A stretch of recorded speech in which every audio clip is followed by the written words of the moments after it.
Hey everyone, Maestro here. I am the football enthusiast. Hope you guys are doing well. So this is the weekly roundup. It's currently the 3rd of April. Let me just check. Yep, the 3rd of April, 2023.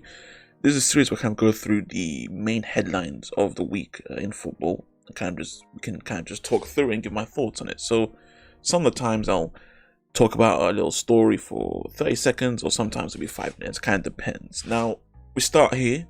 Real Madrid 6, Real Valladolid 0, and it's a simple game, I mean, with the levels both teams are at, you fully expect such a result. But it's something to talk about. Is that Karim Benzema gets a hat trick in 7 minutes. First goal scored in the 29th, third in the 36th. That's a 7-minute hat trick. I don't know what the record is for the fastest hat trick in La Liga, in terms of when the first goal was scored, but this has got to be close. It's something to note. And also, I do want Benzema himself. I want to talk about him. He is 35 years of age. He just turned 35 3-4 months ago. And it's weird to say, but this man's prime came after his 30s. I have never seen. I was never ever Benzema's biggest fan. I always thought he was a great striker that just simply was just a tier or a few tiers below the likes of Luis Suarez, or the likes of Lewandowski, or even Kun Aguero. That was kind of my thoughts on him. But somewhere 2019 onwards, he has been this animal. He has rejuvenated his career and gotten significantly better after he turned 30 prior to before. It just kind of goes to show a player's prime depends on the player. Sometimes it will vary. Sometimes players who mature, their mind will be better than they were, because their body might be less than what it was, but their mind has matured to a point where it can make up for your body not being as strong, and then some. And Benzema is just a perfect example of that. He's just gotten so much better. These last 3 years, I've never ever seen him play anywhere remotely that good in his entire career. Honestly, I really, really mean that. I do think he was good for Real Madrid when Ronaldo was there, but he was not this good. He's completely transformed. And real quick, the La Liga goal scoring. Let me just get where's the league? There we go. The top goal scoring. Look at that. He's coming up. Lewandowski 17 goals, Benzema 14. It's not over. It's a good race. Quite a few games left. A lot more appearances from Lewandowski though, so that's something to know. He's been just as good. But yeah, well, we can. Sorry if you heard that outside noise, guys. We can move on to Barcelona vs Real Madrid, because this is actually still the same topic. Real Madrid, great win. Barcelona also got a great win against Elche 4-0. A Copa del Rey second leg is coming up. Barcelona won the first leg at the Bernabeu 1-0, and second leg semi-final. Now this always means something. I know there's always it's the Copa del Rey, it's the FA Cup, all that nonsense. Who cares? But this is a big game. It's El Clasico. It's a trophy. It's something to brag about, and it's something to look forward to. Let's move on. Now, the Klassiker, that's what they call this, I believe. Bayern Munich vs Dortmund. Coming into this game, it's Tuchel's first game. That's a great story. Also, Dortmund 1 point ahead of Bayern in the league table. Bayern winning the league 10 years in a row. For this to happen, it's unprecedented for recent history. But it was a huge game, and you're kind of excited to see how it unfolds. And it unfolds with Bayern putting their foot down and essentially destroying them. It was 4-2, but after 4-0, they were kind of just in second gear. Bayern, they never really wanted to turn it up at all. Müller, man of the match, exception from him. He's fine wine, isn't he? He's a great player. It's kind of disappointing. Like I said before, they've won the league 10 years in a row, Bayern. And correct me if I'm wrong, but in those 10 years, there hasn't been much of a title race in any of those 10 years. Maybe 1 or 2. It's always been this clean sweep, essentially. But yeah, and after this win, Tuchel's first win, by the way, so congrats to him. You can't imagine. I mean, let's look at the Bundesliga table right now. So yeah, they're 2 points ahead. You'd have to, I mean, 8 games left. You'd have to imagine Bayern will, at this point, be smooth sailing, and essentially, they shouldn't falter anymore, and we will be able to kind of clutch up the league title for 11th year in a row, and get Tuchel's first trophy for Bayern.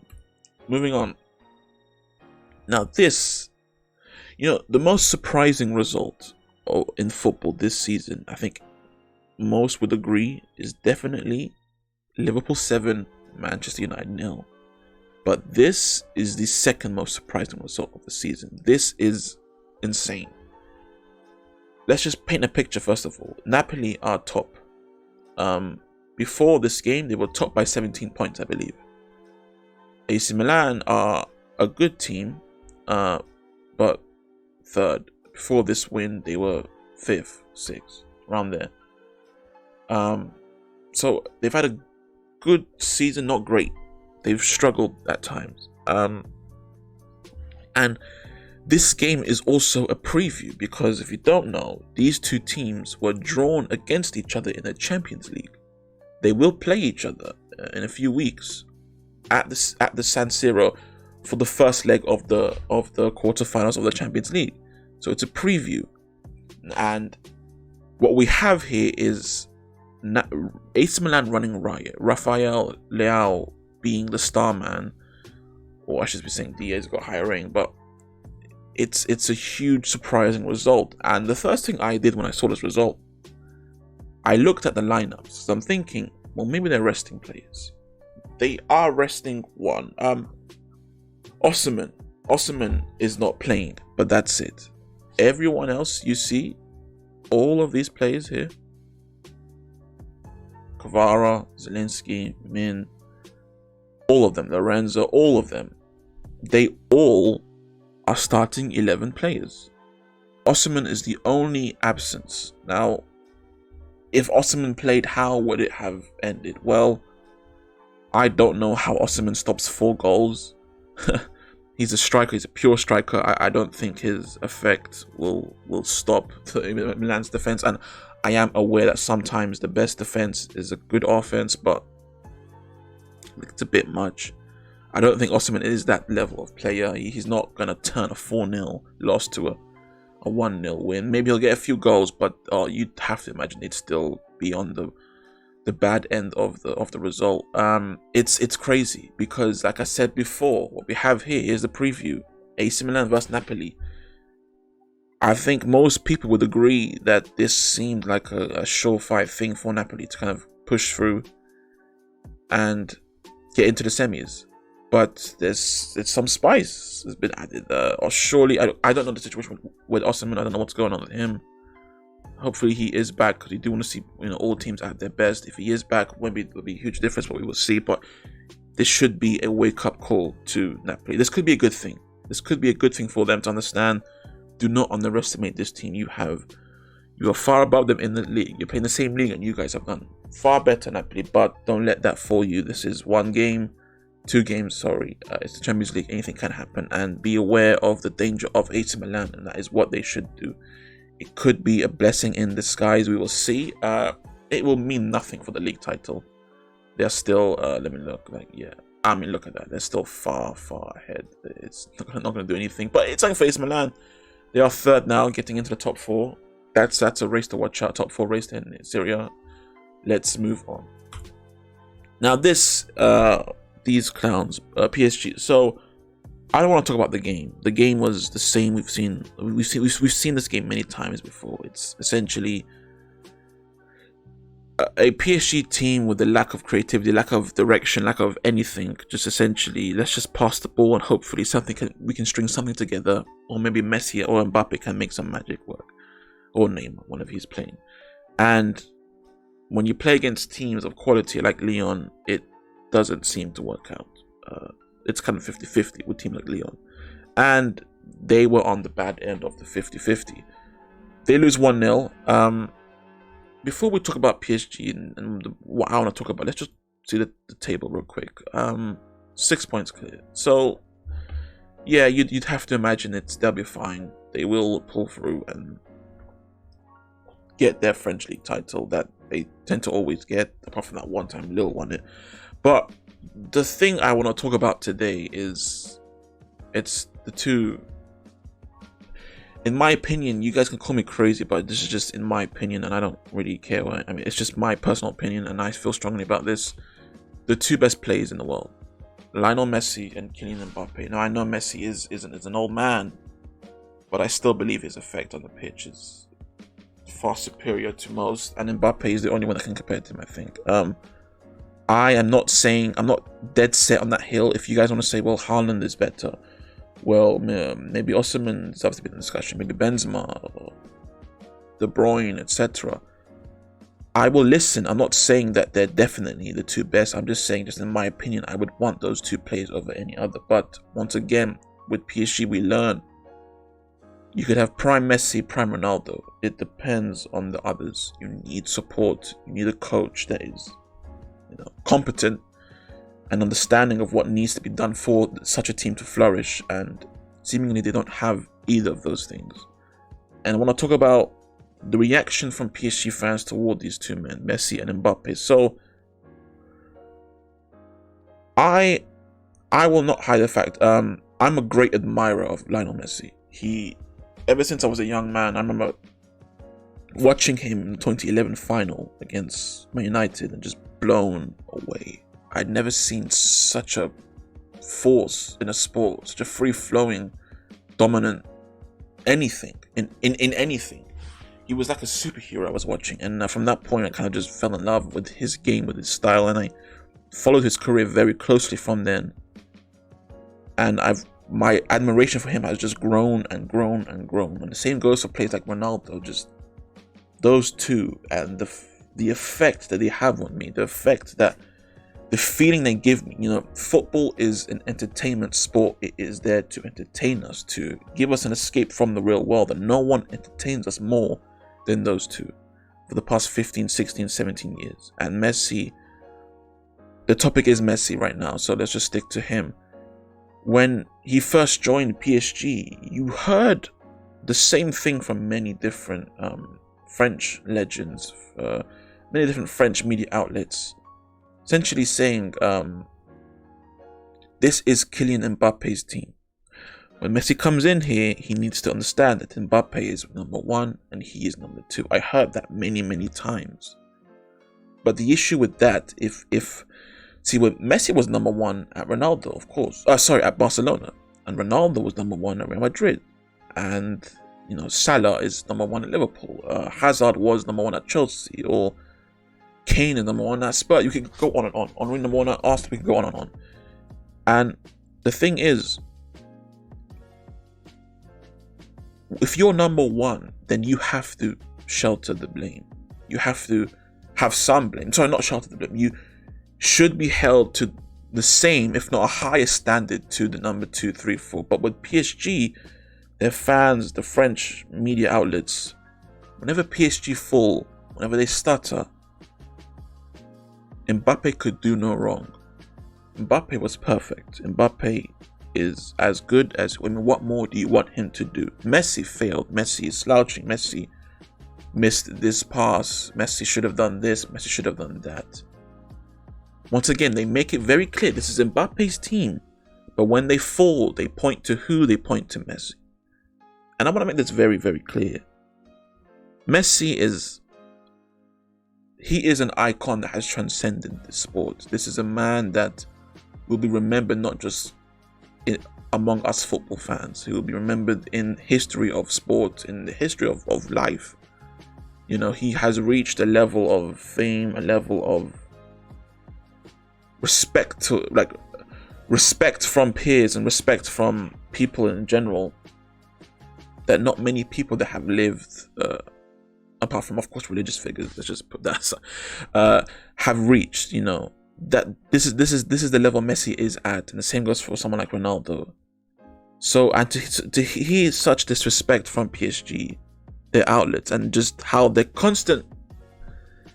on purposefully just letting Mbappe slide for his poor performances, it does get to me. It is really annoying. It is silly, and it's not right in general.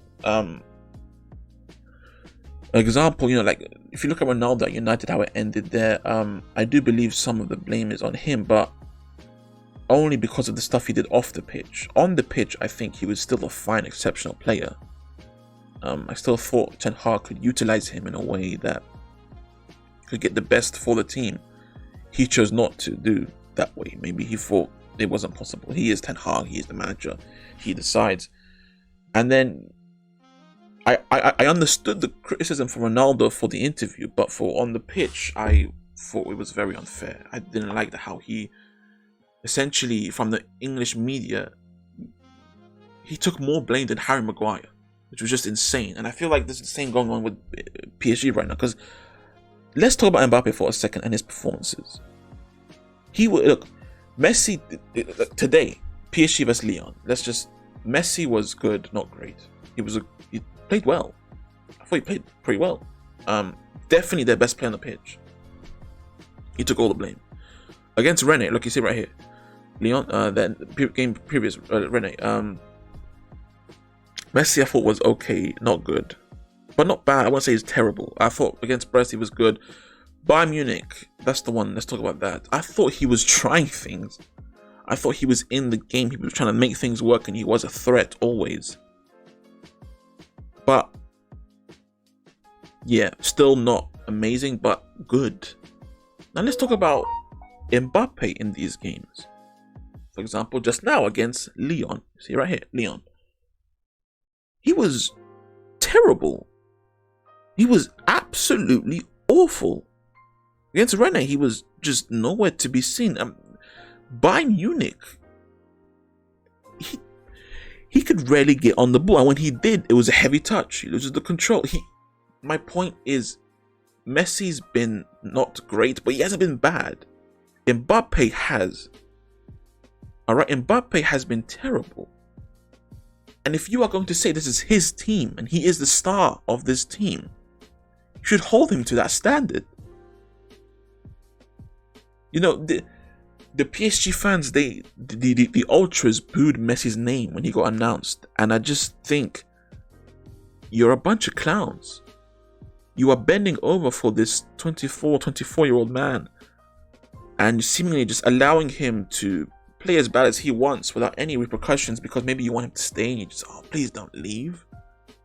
And I just think it's extremely unfair, and I think, for me, look, when Messi first joined PSG, I was very upset. I don't like PSG just in general. Before this whole Messi fiasco, I don't like PSG.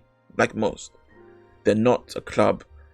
They're not a favorable club. Like, listen, like with buying Messi shirts, I never even thought about. I mean, when that black kit came out, the one last season looked beautiful, and I thought, you know what, I'll buy that with Messi's name. But then it's PSG, man. Can't buy PSG shirt. I'm not a fan of how they operate. Not a fan of them in general, and now I'm not a fan of their fans. If you are booing, look, if I could speak to Mbappe, here's what I would say. If they are booing the greatest player to ever live, or one of, let's not get into the discussion, how long do they boo you, Mbappe? Do you think that they'll let you off forever? Or do you think a time will come where they will turn on you like they have on Messi? The greatest to ever live. They are booing that man. He just won the fucking World Cup. My apologies for my language, by the way. And they are booing him. So, I just want to bring that point up. I kind of rambled on there because I do get a bit emotional with that, because the man, the things he's achieved, and the fact that he's not playing. Look, I know ratings aren't everything, but he was the best performing player for both teams, and he's played well. There just hasn't been Mbappe's finishing has been dreadful. If I was to point out directly what's wrong with Mbappe right now, his finishing and his positioning and finishing has been dreadful. He cannot finish to save his life. Now, I am always a Mbappe over Haaland guy. I think Mbappe is better than Haaland, but one thing's for a fact, Haaland is a significantly better finisher than Mbappe. That is one thing he has significantly over Mbappe. Isn't even remotely close. But look, let's move on. Enough with PSG. They will still win the league. And just one last thing. I want Messi to leave. I want him. Look, he's achieved so much. He's achieved everything. But there's only one more thing I want for him. to go back to Barcelona and to get a proper send-off. That is it. And we'll call it curtains. Maybe there are rumors of playing 2026 in the World Cup. Maybe he can end it there. Win or lose, just that will be a nice way to just say goodbye and God bless. Moving on to the title race in the Premiership. Actually, this isn't going to be... I'm not going to talk about the title race right now. I'm going to talk about Julian Alvarez. Bloody hell, this guy. Julian Alvarez. So, if you don't know, it's actually kind of funny. It was reported during the international break that Haaland, he returned from Norway to go back to City because he got a small injury. And I remember a lot of Arsenal fans are like, "You are such a liar. You're resting for the Premiership," but then the league comes around and no, he's actually hurt. Yep, he actually is injured, and Julian Alvarez is starting, and it's just insane that this is the quality of player they have as their second striker. Honestly, in terms like, where does Julian Alvarez rank in the league with strikers? Okay, Haaland is better, of course. Harry Kane is better, of course. That might be it. Jesus, okay, considering what Jesus has done and his reputation, maybe we should consider Jesus to be better than Alvarez, but that's still, actually, you know what, yeah, I mean, look, Jesus is better than Alvarez. I'll say that. I probably should put a bit more, like, just as of right now. But Alvarez is still probably close. It's just crazy that that's their second-tier striker. The best second-tier striker in the world. There were so many teams this man would start for in world football. So many. And he's a second-tier. It's insane. And I now want to talk about City and how they played, because look, I'm just going to say this right now. Haaland is better than Alvarez and he should start, but I will just point this out real quick. That's the best I've seen them play this season. I know Liverpool were not... They weren't great, but they weren't terrible. I didn't think they were terrible. I thought they were just... got beat by a much better team and just kind of... It was very uncomfortable for them because they just got, ran off the pitch, essentially. But City were just free-flowing, full, and it's the first time this season I watched them play and thought they might be back to how good they were last season. It was free-flowing football, and it's glaring. It's hard to not point out the fact that Haaland was not around. Once again, Haaland should still play. He scored so many goals, and if the football is a bit uncomfortable for City, I still think it's a bit worth it considering how much he can score. But I do think that it's worth pointing out. Now for Liverpool, let's talk about Liverpool. After the 7-0 win against Man United, still crazy by the way, I can't believe that happened. There is a hope that... Where's the table? There was essentially a lot of people were kind of pushing for them to finish in the top 4 now, to kind of finally hit that, maybe not return to their best, but hit that level of stride where they can push forward and secure their top 4 and go again next season for a title charge. There's been a huge bump in the road with that. Do I still think they'll finish in the top 4? I don't freaking know. It's close. But I'm going to say no. Yeah. I don't think Liverpool finish in the top 4. In terms of who I think I will make a video on that soon. I don't want to point that out now, but yeah, well, let's just move on. Liverpool just struggling. Arsenal also winning 4-1. Another thing on the title race. Great win from them. Good performance. Jesus with 2 goals in his first start back from injury. Not much to talk about there. It's still nice that we're still chugging along, and a huge match against Liverpool at Anfield next week. Yeah. Can't wait for that. Finally, last 2 topics. Newcastle Man United, once again a top 4 clash. Now this is going to be I want to talk about United real quick. I'm sure a lot of you guys would agree with me. I thought they were a staple for top 4. a staple for top 4. I thought, okay, yeah, I mean, with the way Ten Hag's been going, they will definitely get top 4. But we just saw the table. Let's look at it again. Newcastle are above them on goal difference, yes, but they're still above. That's insane. I never saw that. I mean, it felt like the table just sneaks up on you, doesn't it? You know, I'm focusing too much on the top 2. I just didn't notice that Newcastle were kind of sneaking up on United, and the same games, by the way.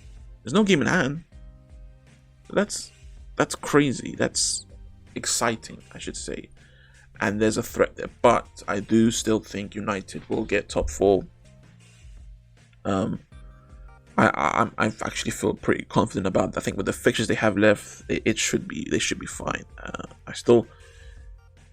This United team is not the team of last season. It's different. It's different managers who's injected something very special into that side, and I think it still will play out. It was poor against Newcastle. They provided nothing. And I think the highlight for me is Weghorst. You cannot play Weghorst next season. They must, and I mean must bring in someone. Okay, just send Weghorst back to Burnley and bring in a replacement, because he is, with all due respect, not good. I could go into detail, but I don't. Let's just leave it at that. He is not a good footballer for this level, I should say.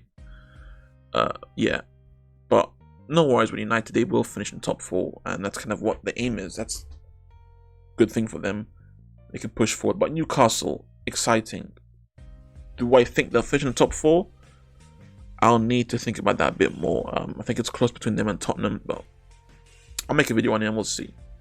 Final topic of the day.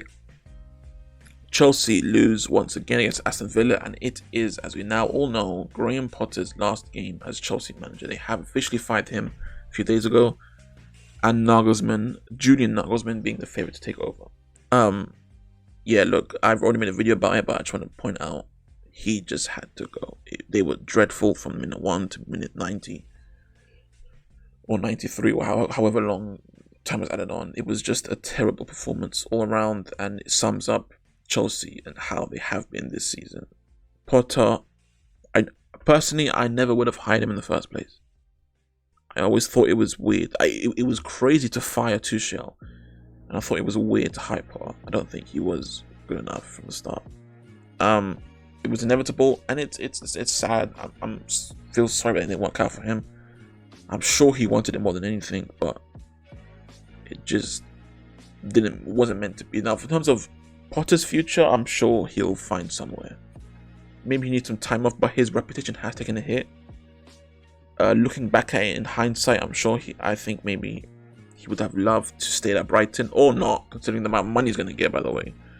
But yeah, it sucks for him, but it needed to happen. And Chelsea from now on, they won't get top 4 this season. Top 6 is possible, but even then, I mean, you might say that they shouldn't get top 6, therefore they can just have a much fresher start next season with less games. But we will see. It's still a new era on the Todd Bowley, and it hasn't started well. But Bowley is ambitious, and he wants it to work out very much. And I think that they will be a threat, and we will see how it all unfolds. So guys, that's the weekly roundup. Thank you guys so much for watching. Thank you guys for, it's been 29 minutes. Wow. Hope you guys enjoyed. If you did enjoy, please leave a like. If you want to see more, please subscribe for more. And of course, please take care of yourself. This is the weekly roundup. Have a great day.